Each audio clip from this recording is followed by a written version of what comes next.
ठागी सत्संग की कॾहिं कॾहिं गुरु साहब जी अहिड़ी कृपा थी वेंदी आहे। कभी कभी गुरु साहब ऐसी अपार कृपा बख्शिश कर देते हैं कि कहते हैं ना कि सूखों के साथ गीले भी जल जाते हैं, उसी तरह नाम ना जपने वाले भी कभी कभी तर जाते हैं। तो हो सकता है हमारा नाम उसमें हो, लेकिन गुरु साहब की फिर भी कृपा है। कान पकड़कर गुरु साहब समझा रहे हैं, हरि यश गाने से मन में शांति उत्पन्न होती है। भाई कोई बोलता है कि मेरा ये काम नहीं हो रहा है, मेरा ये काम नहीं हो रहा, मैंने माना काम नहीं हो रहा है, मैंने माना कि काम नहीं हो रहा है, लेकिन काम न होने के बाद मन की शांति मिल जाती है। ये कितनी बड़ी बात है, कितनी बड़ी बात है, जिसको आप कभी खरीद नहीं सकते। आप मन की शांति के लिए कुछ भी कर लो, अगर आपके मन में शांति नहीं है तो कहीं मजा नहीं है। फिर आप एसी रूम में ना सो, पत्थर के ढेर पे सो, आपकी जितनी भी सुख सुविधा होंगी वो सब एक तरफ। और अगर मन की शांति है तो आप वेद के ढेर पर बैठो तो भी आनंद है। तो गुरु साहब बता रहे हैं कि इसका तरीका है हरि का यश गाना। मैं देख रही हूँ अपनी तपस्या गुरु साहब कृपा करवा रहे हैं, लेके लग रही है, तभी मैं टाइम भी बढ़ाती जा रही हूँ, उसके बाद भी संगत आती जा रही है। गुरु साहब भी परीक्षा ले रहे हैं कि 5 मिनट करके बढ़ाते जा रहे हैं, फिर भी संगत पहुंच रही है, बड़ी कृपा है। तो अब देख लीजिए, आज गुरु साहब बता रहे हरि यश गाने से मन में शांति उत्पन्न होती है। सबसे पहले तो आप अपने आप को परखो। जब सुखमनी साहब चलती है, मैंने माना कि आपको सुखमनी साहब याद नहीं है, पता है भाई, मेरे को और को तो पता है या नहीं है। मैं तो ऐसे करती थी स्कूल लाइफ में, जब ओरल एग्जाम होता था ना तो कविता याद नहीं होती थी, लेकिन टीचर बोलते थे अब तुमको कविता पढ़ना। तो फिर मैं क्या करती थी, मैं उस कविता को गुनगुनाने लगती थी। मतलब उस कविता का जो स्वर है वो नाक में से स्वर निकालती थी, ऐसे करती। तो पता है मेरा ये तरीका मुझे बहुत अच्छा लगा, बहुत अच्छा। उन्होंने मुझे हाईएस्ट नंबर दे दिया। अब मेरे को ये बात अब भी समझ में आ रही है कि अगर अपन को सुखमनी साहब याद नहीं है, उसकी टोन तो याद है, उसकी टोन तो याद है। आप कहीं भी हो, चाय पी रहे हो, रास्ते पे हो, बैठे हो, कहीं भी हो, अगर सुखमनी साहब चल रही है तो अगर आपको याद नहीं तो उसकी टोन को आप अंदर गुनगुनाओ, आप मिलकर आपको सुखमनी साहब याद हो जाएगी। और एक तरीका है गुरु साहब के यश गाने का। देखिए, जो हमको दिल की चोट लगी रहती है, इस बात को ऐसे समझो कि भाई देखो मेरे मायके में कोई तकलीफ है, मेरे मायके में कोई तकलीफ है, जैसे मेरे मायके में मेरे भतीजे को नौकरी नहीं मिल रही है, वो नौकरी के लिए बहुत परेशान है। मैं ससुराल में ये बात सबको नहीं बोल सकती, लेकिन मेरे अंदर मेरे दिल में तो हमेशा वो बात लगेगी। मैं जब भी अरदास करूंगी, जब भी भगवान की प्रार्थना करूंगी, मैं अपने भतीजे का नाम जरूर दूंगी, गुरु साहब उसको नौकरी दिलवा दे। एक टेंशन है, क्योंकि मायके की बात ना दिल पर लिखी रहती है, और जो दिल पर लिखी रहती है वो दिमाग में भी लिख जाती है। ये लड़कियां जो लेडीज हैं, जो मैरिड हैं, वो इस बात को अच्छे से अनुभव करेंगी कि जो मायके की बात होती है वो ऐसी अंदर लगी रहती है, बोल भी नहीं पाते, कुछ कर भी नहीं पाते, लेकिन दिमाग में होती है, क्योंकि वो मायका है। मायका मतलब माँ का घर, और माँ का घर मतलब आपका पूरा पूरा अट्रैक्शन आपकी माँ की तरफ। अभी आप भले अपने हस्बैंड के घर रह रहे हो, वो आपको आपकी हर चीज पूरी कर रहा है, वो आपको रानियों की तरह रखा है, लेकिन आपका जो दिल और दिमाग है ना वो अभी भी मायके मायके की तरफ है। भगवान मायके को सब कुछ कर देना, ससुराल में जो होगा वो देखा जाएगा, लेकिन मेरे मायके में सुख है। ये हर लेडीज की भावना होती है। अब अपन इस चीज को मैं समझ रही हूँ, माताएं तो बहुत अच्छे से समझती होंगी, भाई लोग भी समझेंगे, क्योंकि उनको भी पता है कि हमारी वाइफ है, मायके के लिए क्या क्या करती है, उनको भी पता है। तो मैं आपको ये बताना चाहती हूँ कि ये हुआ अपना सांसारिक रिश्ता। अब अपन को इस रिश्ते को परमात्मा से जोड़ना है। अपना जो असली घर है वो तो गुरु का घर है। अपन यहाँ पता है टेम्पररी है। जैसे देखिए, आप लोग कभी यात्रा करने जाओ, आपको किसी होटल में 4 दिन 5 दिन रहने का मौका मिले, तो आप क्या करोगे? उस होटल में आप सिर्फ होटल का आनंद लोगे। कभी इच्छा होगी क्या होटल के दरवाजे को पहुंचूं? मैं क्यों पहुंचूं? होटल का दरवाजा मैं क्यों पहुंचूं? क्योंकि आपको मालूम हम यहाँ पर 5 दिन के लिए आए, 5 दिन के बाद चले जाएंगे। होटल जाने, होटल का मालिक जाने। मेरे को सफाई चाहिए, मेरे को अच्छा चाहिए, बेड अच्छा होना चाहिए, सब कुछ अच्छा होना चाहिए, वो आपको चाहिए। उसी तरह हम भी इस दुनिया में 5 दिन नहीं 50 साल के लिए आए, 60 साल के लिए आए, 20 कितने भी साल के, जितनी अपनी उम्र है उतनी उम्र के लिए। उस उम्र में हम परमात्मा का काम छोड़कर बाकी दुनिया के सब काम करते, और वो काम भी ऐसे करते कि ये मेरा मतलब मेरी चीज को कोई हाथ नहीं लगाएगा। ये सोना मेरा है, ये अलमारी मेरी है, ये कपड़ा मेरा है। और जब आंख बंद हो जाएगी वो किसके पास जाएगा आपको पता नहीं। देखो, इस मकान में मैं अभी रह रही हूँ, मकान मेरा है। इस मकान को कोई कुछ कर दे तो मैं उससे लड़ाई कर लूंगी, लेकिन 100 साल पहले इस मकान में कौन रहता था मुझे नहीं मालूम। 100 साल बाद इस मकान में कौन रहेगा मुझे नहीं। तो अपन टेम्पररी आके हम अपना जीवन सफल करें। देखिए, आप होटल में 5 दिन के लिए, लेकिन आपने 5 दिन में होटल का सब आनंद लिया, सब बहुत घूमे, वहाँ की सब चीज का आपने अच्छा यूज किया, अच्छा खाया। जब आप उस होटल से निकलोगे तो आपका मन बोलेगा आहा मजा आ गया, अब की बार आएंगे फिर इस होटल में आएंगे। उसी तरह से जब अपना अंतिम समय आए तो हमारा मन हमसे कह दे आहा मानव जीवन सफल हो गया। ये तब बोलेगा जब आप परमात्मा से प्यार करोगे। ये तब मन बोलेगा जब आपकी लिव परमात्मा से लगी रहेगी। उसका एक तरीका है कि आप अपने घर में जपजी साहब याद करना है तो जपजी साहब लगा दो, चलता है। उसके साथ साथ आप भी गुनगुनाते रहो। देख लीजिएगा, एक दिन आपको जब सब याद हो जाए, अपने आप याद हो जाएगा। फिर कहीं जपजी साहब चलेगा तो आप भी उसके साथ गाने लगोगे। कभी संगत में गाने का मौका मिल जाएगा तो वहां भी आप गाने लगोगे। जहाँ आपने संगत में बैठकर पानी का गायन किया ना, तो आप समझ जाना कि गुरु साहब की आशीर्वाद आपके ऊपर आ गई।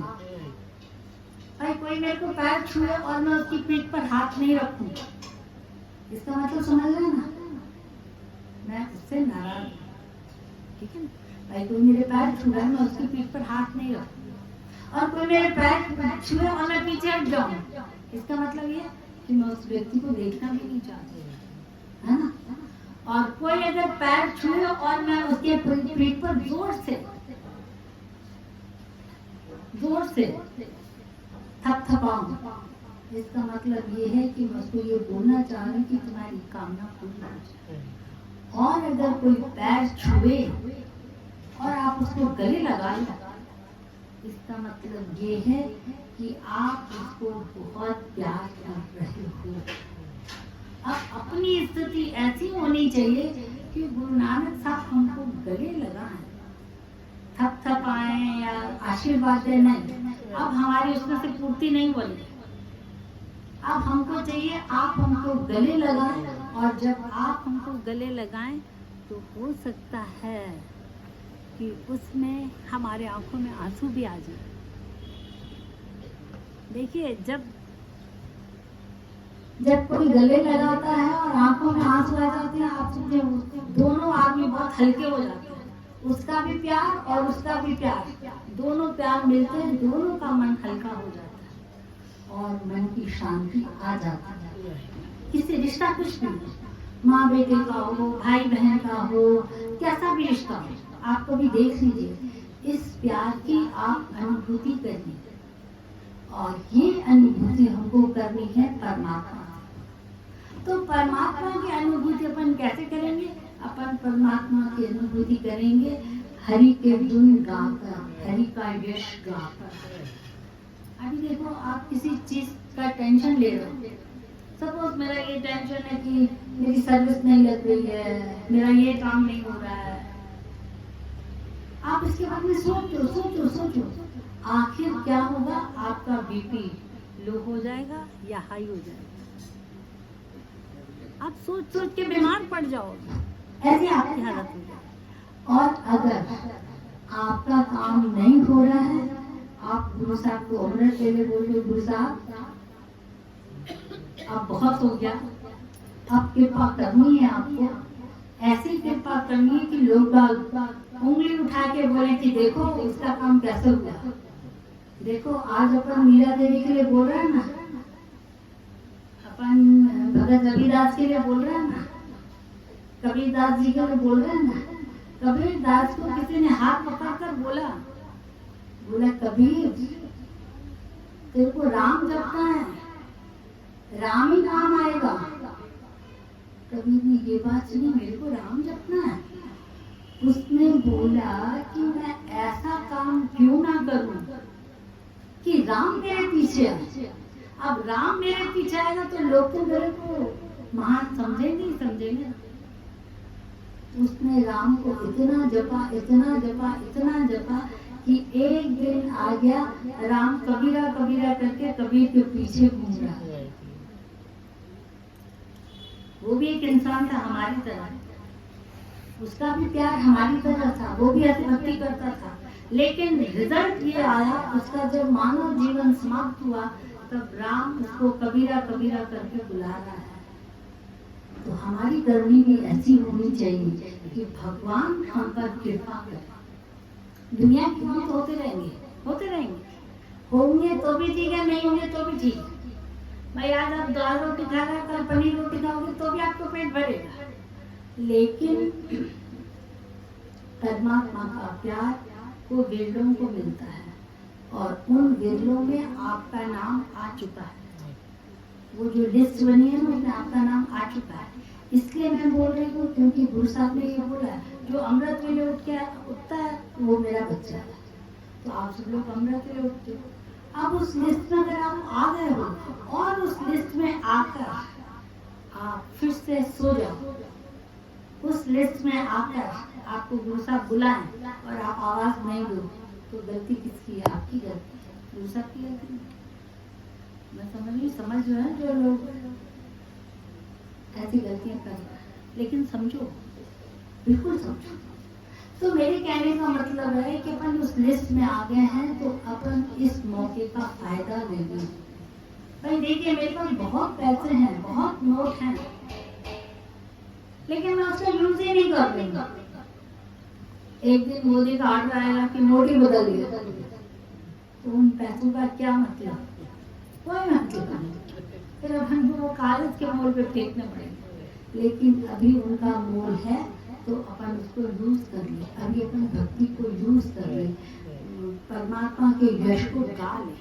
अब गुरु साहब बोल रहे हैं, हे भाई, जिह्वा से गुणों के भंडार गोपाल प्रभु का यश गाने से मन में शांति तथा सहज अवस्था का आनंद उत्पन्न होता है। और ध्यान दीजिएगा, और समस्त दुख दूर हो जाते हैं। अब आप सब लोग यहाँ जो भी बैठे ना, वो आप अपने अंदर मन से पूछिए, हमको कोई ना कोई तकलीफ है तब हम यहाँ आए, नहीं तो हम भी औरों की तरह सोए रहते हैं। कौन अपने ऐसी रूम में से निकल के बारिश में बाहर आएगा? हम भी सोए। हमारे अंदर कुछ तो है, परमात्मा का प्यार पाना है, दुनिया के काम करवाने हैं, अपने आप को देखना है, नाम कमाना है। चार लोग ये बोल दें कि ये भक्ति करने वाला व्यक्ति है, कुछ न कुछ तो हमको चाहिए, इसलिए हम यहाँ बैठे हैं। और यहाँ बैठने का जो भी आपका उद्देश्य है वो ये बता रहा है कि आपके सभी दुख दूर होंगे। और आज जो भी यहाँ बैठे हैं, जो भी सुन रहे हैं, उनको मैं ये बात बताना चाह रही हूँ कि गुरु साहब ने अगर ये वचन साहब बख्शिश किया ना, इसके पीछे कुछ न कुछ राज होगा। हमारे दुखों का, दुख भले शरीर के हों, मन के हों, तन के हों, दुनियादारी के हों, कैसे भी दुख, कैसा भी दुख, आज से आपका वो दुख दूर होना शुरू हो गया है। तभी गुरु साहब ने अपन को ये बख्शिश करे। लेकिन एक बात सुनिए, एक बात बड़ी लकीर है, पेंसिल से खींची हुई है, उसको अपन रबड़ से मिटा रहे हैं, तो अपन उस लकीर को शुरू से मिटाना शुरू करेंगे ना, यहाँ से मिटाई, फिर यहाँ से मिटाई, फिर यहाँ, तब वो लकीर कम होगी। अपन अपने दुखों को दूर तो कर रहे हैं, लेकिन अपने मन में एक बात हो गई, मैं तो अमृत के लिए उठता हूँ, मेरे काम तो गुरु साहब को करने ही हैं। नहीं, ये चीज हमारे मन को उस रबड़ पेंसिल वाली लकीर को पेन की लकीर बना देगा, और पेन से खींची हुई लकीर रबड़ से नहीं मिलती है। ये आप सबको मालूम। अगर हमारे मन में ये भावना आ गई कि मैं तो अमृत के लिए उठता हूँ, परमात्मा मेरे काम तो करेगा, नहीं, फिर भी हमको देखो, गुरु नानक साहब के उद्देश्य का एक छोटा रूप, वो छोटा रूप है कि अगर गुरु नानक साहब को मनाना है ना, तो आप कोशिश करिए, आप कोई ऐसा काम मत करें कि किसी का दिल दुखे। ये गुरु नानक साहब के पूरे गुरु नानक साहब के पूरे उद्देश्य का सार है। आप कोई भी ऐसा काम ना करें जिससे किसी का दिल दुखे। अब मेरे पास एक चालाक लड़की आई, उसको लगा कि मैं ऐसा कोई काम करती नहीं हूँ किसी का दिल दुखे, बाकी मैं किसी को छोड़ती भी नहीं। अगर कोई मेरे को कुछ बोलता तो मैं उसको 10 तो सुना देती, मैं उसको कुछ करती नहीं, लेकिन मैं उसको 10 बातें तो सुना देती। आप बताइए, आजकल बातें सुन के भी तो दिल दुखता है ना। भाई आपने मेरे को बोल दिया तुम गंदी हो, तुम बेवकूफ हो, अगर तुम ये सब बोले तो मेरा दिल तो दुखेगा। मैं गंदी भी नहीं हूँ, मैं बेवकूफ भी नहीं हूँ। फिर सामने वाला बोल रहा है तो अपन उसको बोल नहीं पाएंगे, वो अपन से बड़ा है, लेकिन मन तो दुखेगा। तो ये चालाकियां मत करना, गुरु के दर पर कभी भी चालाकियां मत करना। गुरु साहब ने पहले बता दिया, सहज श्याम पर लख हो तो एक न चले ना। आप कितने भी सयाने हो जाओगे, गुरु साहब के दर पर नहीं चलेंगे। अपन को परमात्मा का नाम जपना है और अपने दुख दूर करवाने हैं। भाई देखिए, अपन सब लोग बैठे हैं और अपने पास अभी सिर्फ 10 रोटियां, खाने वाले 70 लोग बैठे हैं, रोटियां 10 हैं। तो अब क्या करेंगे? मेरे को लगेगा पहले तो मैं खा लूं, पहले तो मेरा पेट भर जाए, फिर दुनिया को देखते रहेंगे, है ना। हर बात में पहले मेरा दुख जाए, फिर दुनिया का दुख जाए, मैं सुखी रहूं, फिर दुनिया सुखी रहे। ये मानव का स्वभाव होता है, ये मानव का स्वभाव होता है। भाई कल्पना करिए कि हॉल में आग लग जाए और निकलने का एक ही दरवाजा हो। आप ये तो नहीं बोलोगे कि पहले आप निकलो, आप बोलो मैं बाहर निकल रहा हूँ, फिर मैं दीदी को निकाल सकता हूँ, लेकिन पहले मैं तो निकलूं। वैसे अपन को ये करना है कि पहले मैं तो भक्ति कर लूं, मैं तो परमात्मा का प्यार पालूं, मैं तो परमात्मा के करीब आ जाऊं, तो परमात्मा मेरे दुख दूर करेंगे। हे भाई, रसायन रूप हरि के चरणों की सेवा करने से जो कुछ तू मांगेगा वही प्राप्त करेगा। गुरु साहब ने बहुत अच्छा तरीका बता दिया जो चाहिए, जो चाहिए, जो चाहिए, सुख चाहिए, हीरे जवाहर चाहिए, जो चाहिए, आज परमात्मा से मांग लो। परमात्मा स्पेशल आप लोगों के लिए तो झोली खोल के बैठे। और अगर आप इजाजत दें तो मैं आपको बता दूं एक और तरीका है। आज के दिन 5 जपजी साहब के पाठ करके आप परमात्मा को बता देंगे, परमात्मा मुझे सुखी रखना है, हर हाल में मुझे आपको सुखी रखना है। ये 5 जपजी साहब के पाठ साहब मैं एडवांस में आपको दे रहा हूँ और आगे भी कृपा करिएगा। अभी अधिक मास चल रहा है, थोड़ी पूजा बहुत बड़ी पूजा लगती है, तो आज गुरु साहब हम पर कृपा कर रहे हैं। हमको बोल दिया तुम जो मांगोगे वो मिलेगा, तो आप भी इसको कैश करवा लीजिए।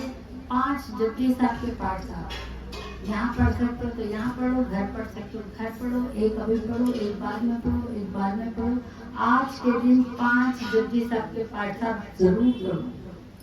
और जो कर रहा है ना वो अपने आप में इस बात को रखे, मैंने 5 जपजी साहब गुरु साहब की कृपा से, गुरु साहब के आदेश अनुसार मैंने 5 जपजी साहब किए हैं, मेरे सारे दुख दूर हो जाएंगे, पक्के हो जाएंगे। और हमेशा अपने गुरु साहब से अरदास करते रहे। ऐसे ही गुरु साहब मैंने 5 जपजी साहब किया और आपको मेरे सारे काम करने होंगे, देखता हूँ कैसे नहीं करते।